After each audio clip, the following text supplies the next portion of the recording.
welcome back to Let Glory Shine. I'm your host, Martha Glory, and I'm so happy to be here once again.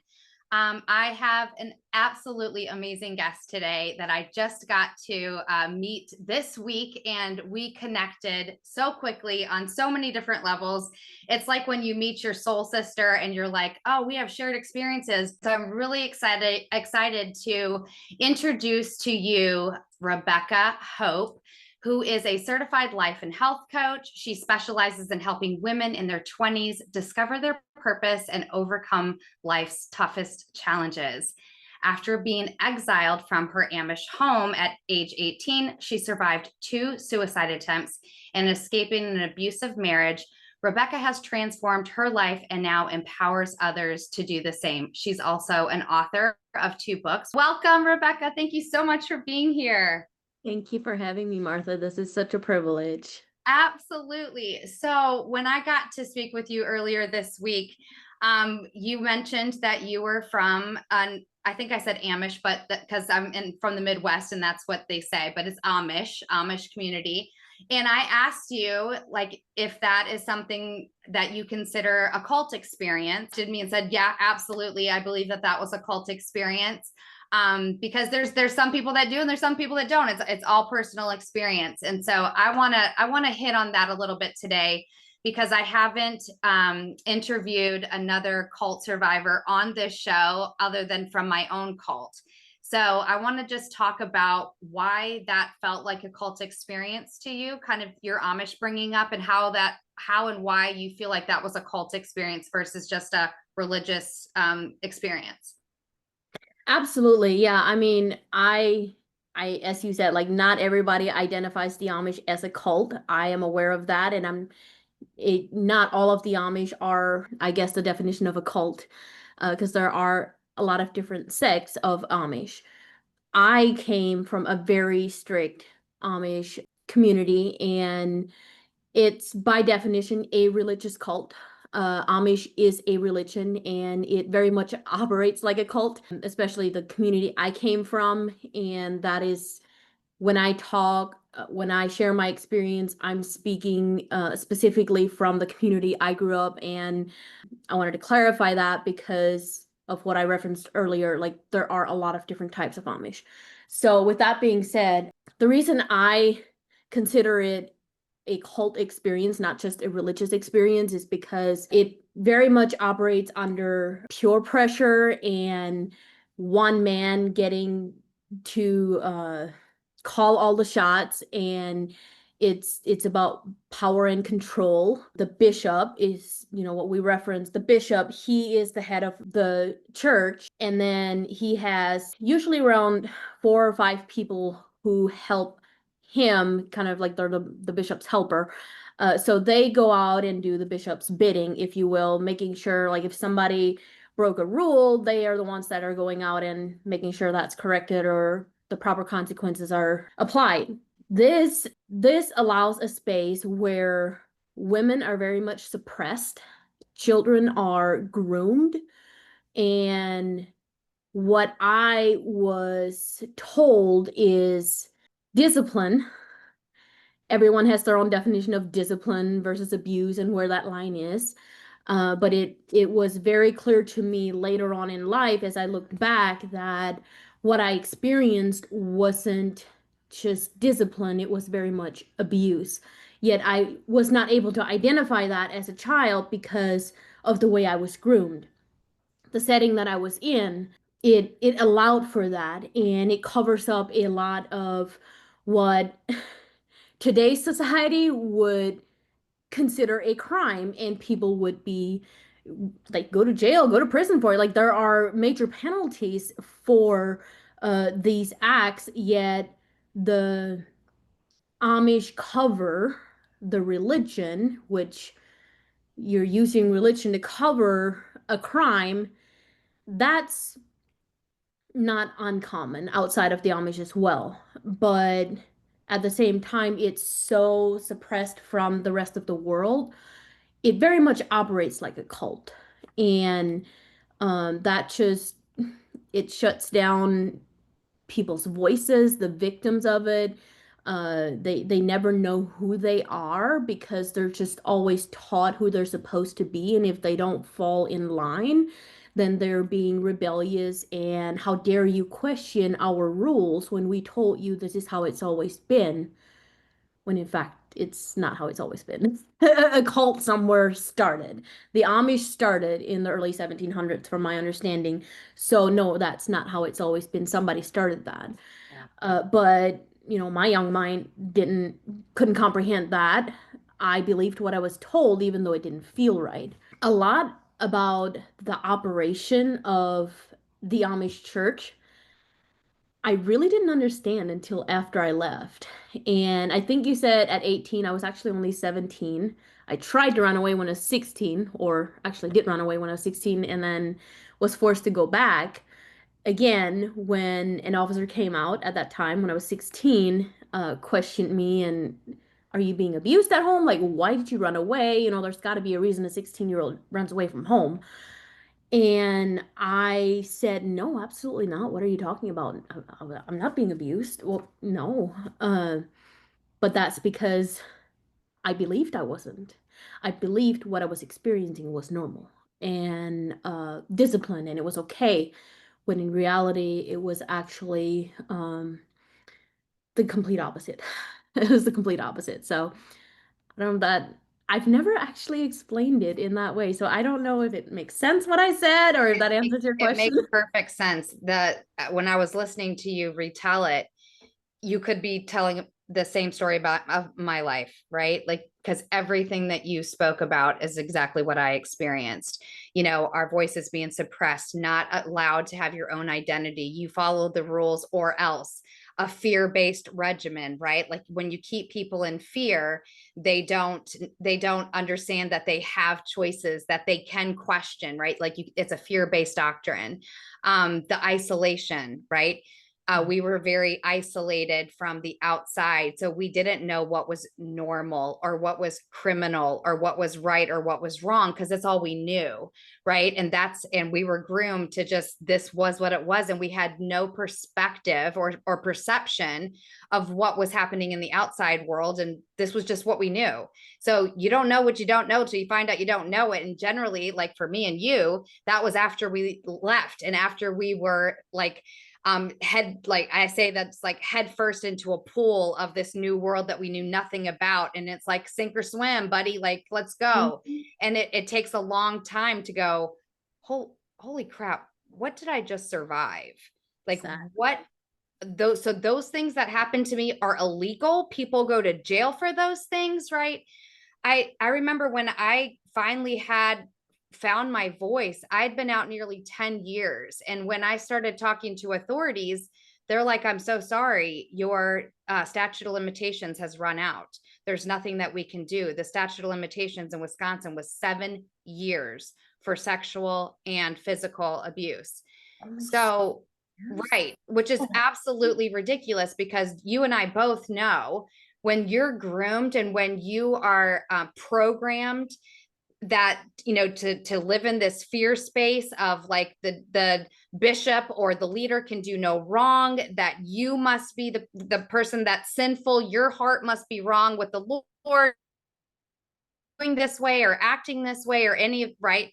Like it takes a long time to reprogram that, to change those mindsets, to change those habits, to change that thinking and be able to be like, no, what do I believe? How does this fit into who I'm becoming? So I it's want you to talk about that because as a life coach, you are as well as I am.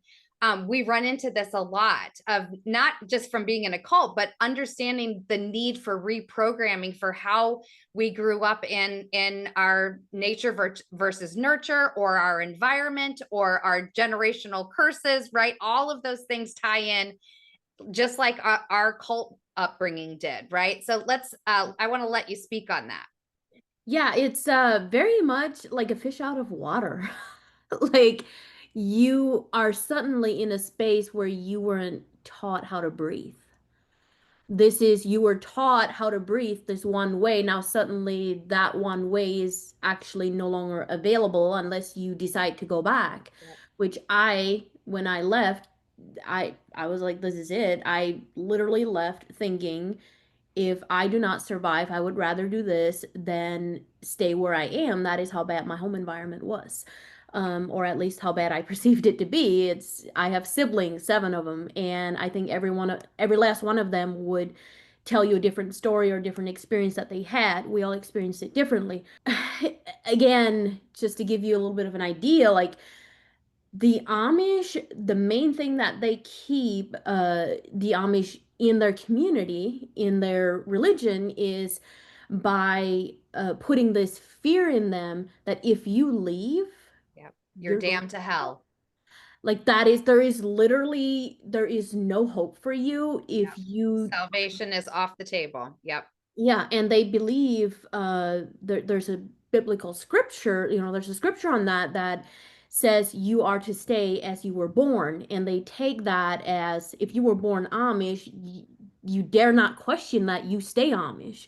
Now, if you would have been born not as an Amish, then you should have stayed that way. Like you know what I mean? Like if you're born Catholic, you should stay Catholic. Like, and it's just my being 6 years old and being told like you're going to hell if you do it, like there's just they drilled that fear into you. And when I first left, I 100% believed it to be true, that I was going to go to hell if I don't go back and live under the Amish religion before I die. So that's how they keep you there. When I left, mind you, I came from that 17 years old, had zero clue on the modern day culture, the American culture. Like I had, it was foreign to me. So I usually reference the somebody going and living in a different country almost. It's a big culture shock, and as I referenced earlier, like a fish out of water. And how I navigated that, well, I made a lot of mistakes. A lot of them. I'm still making them. But every single time I get back up, I am stronger and more resilient. And I have a new level of hope. I have this, I can do this and I can help others. Like it's that more, every time you fall and you get back up, you have more strengths. So, I tie that back to it. It always, I feel like, comes back to my relationship with Jesus, really. And that is why I could never go back and live under any religion. I don't believe that a relationship with Jesus is a religion. I believe it's a relationship, not a religion. And I don't affiliate myself with a religion. It's In my, personal. yeah, it's a personal relationship with my creator. 100%. And when I found that, that is where most of my healing took place. As I said, a lot of mistakes, a lot of mistakes. When I first gave my life to Christ, I had nobody really that I could look up to as a role model. So I had no idea how this thing was going to work, how it was supposed to work, which kind of brings me to my point of it's not supposed to work. Like it's an experience. It's a personal, unique experience between you and your creator. That's what is for me, and that's how I believe it is for everyone who chooses that. It's what do you believe, and then your spiritual connection. Like you have to trust that. You have to allow that to speak louder than me sitting here and telling you it's gonna be okay, or I mean, I can hype you up all day long. I've been told for years I should be a motivational speaker. I don't know that I really believe in motivation. Like I believe in a connection, communication, relationship, and us lifting each other up and supporting each other, being arm in arm with each other and going out in the battlefield and bringing more warriors with us. Yeah. So, I can, as I said, like I can hype you up all day long, but I cannot have that relationship for you. Thank you for watching Prospera TV Network. We hope you're enjoying the show. We'll be right back after this commercial break.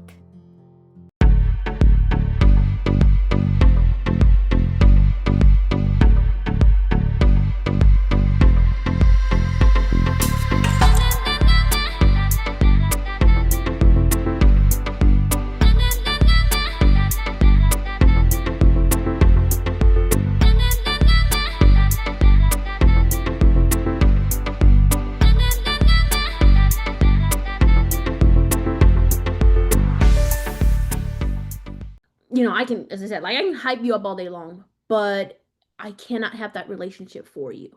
I can have a relationship with you, but I cannot have that relationship for you with your creator. I cannot give you what I have.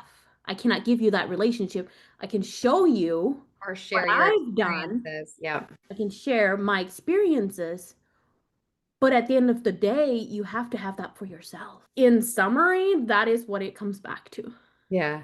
So you mentioned a little bit about your healing journey, and that faith in finding your personal relationship with your creator was a big part of that healing journey for you. Can you highlight just a couple of other things? Because people always ask me, and they probably do you too as well, how did you go through all the things that you experienced, and how are you who you are now, right?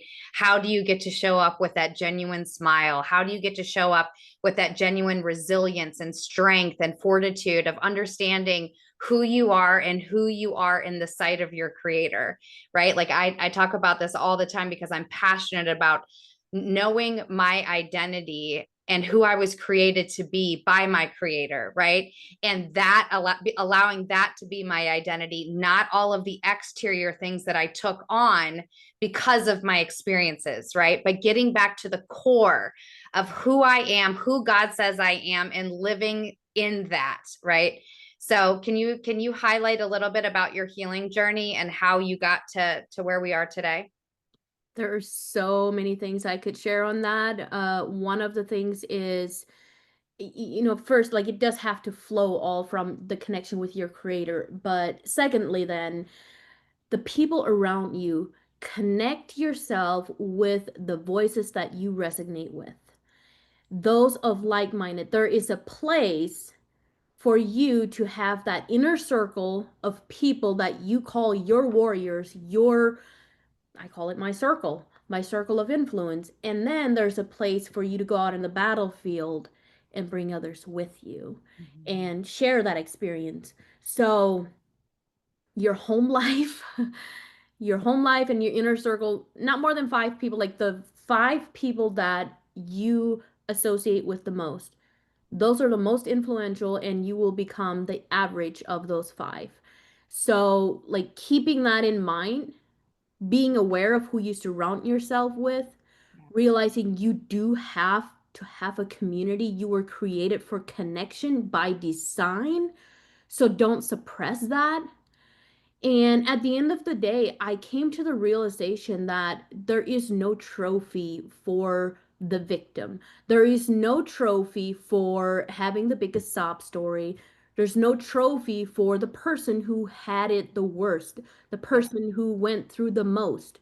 So I'm not a victim of anyone or anything. I'm a survivor of many things, but I'm a victor at the end of the day because I became the hero in my own story Right. because I chose to. Yep. I It's have, a choice. yeah, I mean, I'm not ashamed to say this. Like, I've been hospitalized before for my mental health. I have struggled with PTSD and major depressive disorder. Like, I've had those labels put on me, and there's many more they could have put on if I would have probably been Accepted honest. them. Mm-hmm. Right.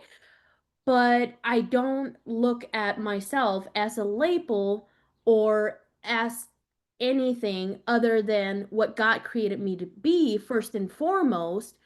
And if everything flows from that, we can work through the PTSD, we can work through the depression. And I know I'm going to say this because I know a lot of people struggle with depression. That has been, as long as I can remember, I struggled with that. And then I saw that I had glimpses of my mom potentially struggling with that. And then I was like, well, I wonder if this is like a generational thing, or is it just like a life circumstances? But it gave me more compassion for my mother because realized that maybe she was, struggling with a lot of what I actually struggle with. But speaking about depression, when you come to that place of there is another way, I don't have to live like this. I don't have to dread every single second of every single day of my life. I can get up and I can choose to be happy. Happiness is a choice, not an emotion. It's a state of being. It's you choose to be, and I know some people say, well, it's not as simple as that. That's where it starts. It's not as simple as just that. You're right. Yeah. But it is as simple as taking that first step and choosing to say, I don't want to live this way anymore. There is a better way. I'm not going to live this way anymore. So no matter what, I'm going to find a way out because there truly is hope for all. I am going to keep saying that until I take my last breath because I truly believe it. I truly, truly believe there is hope for all because that was me. I did not believe there was hope for me. When I found there was, I knew that no matter who you are, where you've been, or what you've done, there truly is hope for you too. Yeah. I love that way you share that. And it's very personal to me. And you said something about this a few minutes ago, and I just want to circle back. When we left, right, we left knowing that our salvation was gone, right? Like that's what we were programmed to believe. And so we were willing to accept hell to get out of the hell we were in, right? So knowing that we were willing to accept hell to leave and to make our escapes and to choose a different life, right? And so if we had the cognition to be able to be like, well, I don't want, I'm done with this. And so I'll choose hell over this. And then when you realize, no, everything's a choice. There is such a power that comes with understanding that everything's a choice. And then understanding, I literally went through hell, accepted hell to be able to live my own life, right? And to be able to make these choices, and then to understand, no, that was fear that was trying to hold me in, keep me stuck and keep me right to return back, all of those things. That was programming. That's not reality. And then when you understand that, it leads to this this almost a rebirth of like, oh, if that's not true, what else isn't true? What else have I accepted in my life that's not true? And what do I get to let go of? What do I get to release? What do I get to take off of me that no longer serves? And what choices do I get to make in order to make this the best that I can? And so when you say, I believe there's hope for all, it's so in line with what I believe as well, because yes, I'm a survivor, but that's not what defines me. What defines me is who God says I am, and the mission and vision that God's put on my heart. That's what defines me. That's what I want to be remembered as. That's what I want my epitaph to read, right? Is that I walked alongside battle angels and helped them take their next step in their healing journey. So what would you like your epitaph to say? Okay, this is my Amish coming out, but what does that word mean? I'm So so it's sorry. basically like your legacy, or you want your tombstone to read like just something that is with meaning. Like what would you like to be remembered for? That I lived out my motto.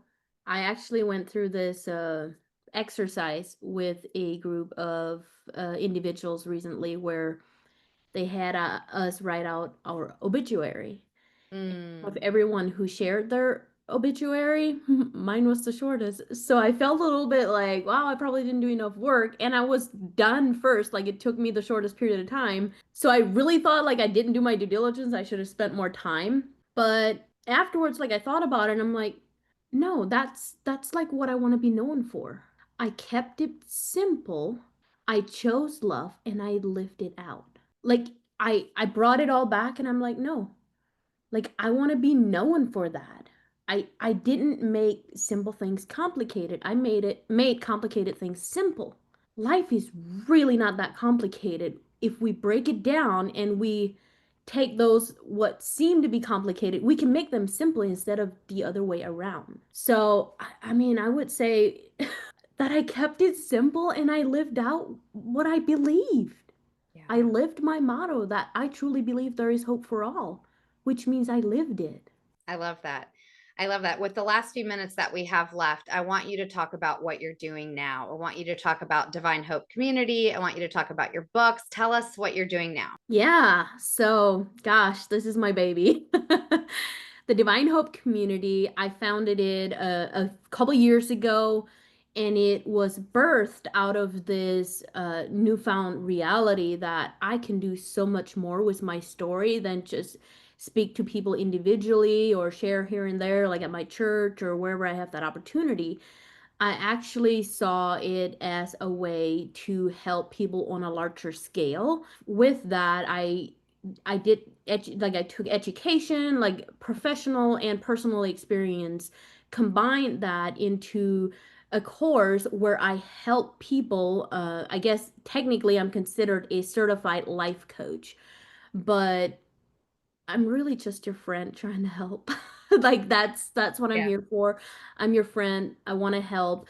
I specifically help women in their mid 20s who are seeking change. I help them by turning past traumas into their present purpose, Mm. with the ultimate goal being to bring the suicide rate to zero, one life at a time.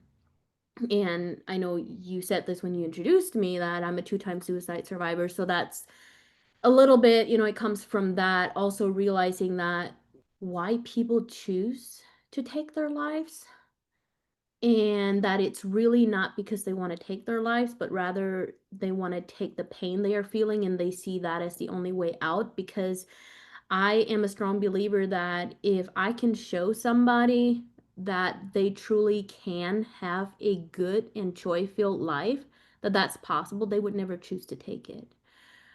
So my program, my one-on-one coaching and group coaching, like that's what I do.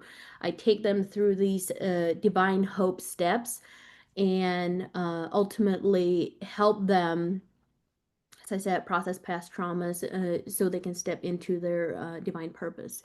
I wrote a book in 2019, published it. That is about my life as growing up Amish, how I left. It's called Beyond the Brokenness. And then recently, I got into this newfound love of writing poetry. And so I'm expressing myself through that a lot because I was scheduled to release a sequel to my first book. And then because of things not going as expected in my personal life, I ended up having to file for divorce because of domestic violence. And so just did not have the mental capacity to release that book. So I did an alternative book called Echoes of Resilience, and that is full of poetry specific for my Divine Hope community. So that's kind of a short version of it. I can Yeah. talk about this all day long, so. Yes. I love it. I love it. I could keep talking to you for 6 more episodes because we have there's just so much heart here, right? And that's why I do this show. It's so that others can see that you can go through hard stuff, but it doesn't have to define you. It doesn't have to be your end. It doesn't have to be like, okay, I survived and now I'm stuck, right? Like there's people that are doing huge things with really bad past and really traumatic past, right? Like you get to reclaim yourself. It takes effort. It takes purposeful, intentional effort, but you can do it. And so talking to guests like you just makes my heart be like, yes, we're all in this together. We're doing it separately, but at the end, we're all doing this together because we are trying to make it, not trying, we are making a positive impact every single day, that that we get to do the things that we've chosen to do because we chose to heal. And that makes my heart so so happy. So as we close today, I always ask my guests this last question. The show's name is Let Glory Shine. So what does it mean to let Rebekah Hope's glory shine? Being my authentic self and allowing that to flow through me, no matter what anybody says or does. I will not compromise my identity for anything. And my life will be lived a reflection of that. And that is how I will leave the greatest impact on other people, aka letting my glory shine. Thank you so much for being here, Rebekah. I am honored. I am grateful. Thank you so much. You'll have to come back because there's so much more here that we have to continue to explore. So thank you guys for being here once again for Let Glory Shine. I'll be back same time, same station next week at 7 o'clock on Thursday on Prospera Network. See y'all then. Let glory shine from the ashes I rise. Every scar a story, every tear baptized. This is my freedom, this is my climb. Let glory shine, it's the power inside.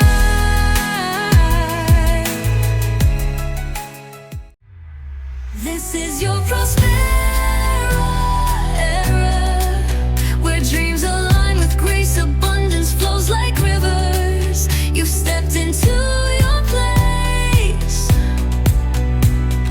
Rise, reign, and remember, you were born to shine.